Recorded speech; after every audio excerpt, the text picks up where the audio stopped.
बयान नहीं है, जवाब नहीं दे रहे, लापता है, जबकि स्पष्ट कर दिया गया सारी बातें सरकार की।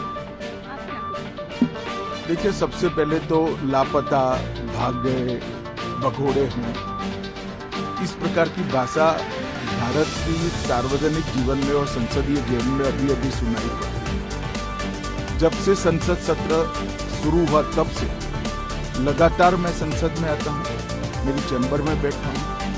चूंकि संसद भवन के अंदर विपक्ष संसद को चलने ही नहीं दे रहा है, दोनों गृहों में, तो कोई जाकर क्या करेगा। जहां तक चर्चा का सवाल है, सरकार की ओर से किरण रिजिजू जी ने, जो हमारे पार्लियामेंट्री अफेयर्स मिनिस्टर हैं, उन्होंने बहुत स्पष्ट कर दिया है कि जो नीट आंदोलन के छात्र प्रदर्शन पर सभी प्रकार की चर्चा करने के लिए सरकार तैयार है और चर्चा के लिए समय सुनिश्चित किया जाए और विपक्ष तैयार हो जाए।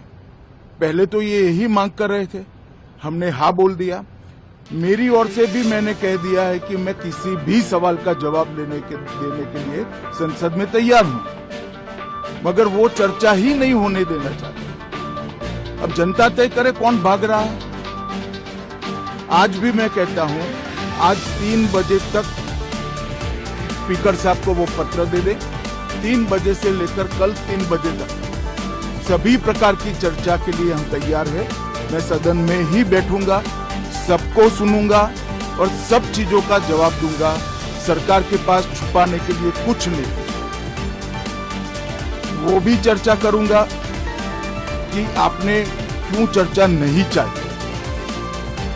भारतीय जनता पार्टी की मोदी जी के नेतृत्व में सरकार, एनडीए की मोदी जी के नेतृत्व में सरकार हर चीज पर चर्चा के लिए तैयार है। संसद वो चलने दे बस।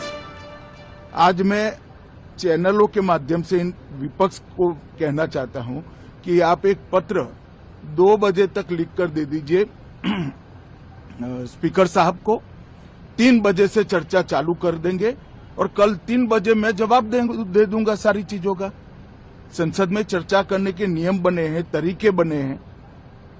अब मुझे कोई कहता है कि आप एक स्टेटमेंट दे दो, इतने गंभीर मसले पर इस तरह से चर्चा नहीं हो सकती है। शायद आपके पद्धति में होगा, मगर संसदीय पद्धति ये नहीं है। संसद में एट लेंथ चर्चा होती है। आज 3 बजे से देर रात तक, जब तक वो बैठे, और कल दोपहर 3 बजे तक हम तो क्वेश्चन आवर भी सस्पेंड करने के लिए तैयार है, अगर स्पीकर साहब अनुमति देते हैं तो। कल 3 बजे तक मैं चर्चा के लिए तैयार हूं। मैं खुद बैठूंगा, हर चीज लिखूंगा और हर चीज का जवाब दूंगा, जिससे देश की जनता के सामने सारी चीजें स्पष्ट हो जाए, दूध का दूध और पानी का पानी हो जाए। अब विपक्ष ने तय करना है कि उनको चर्चा करनी है या हंगामा करना है।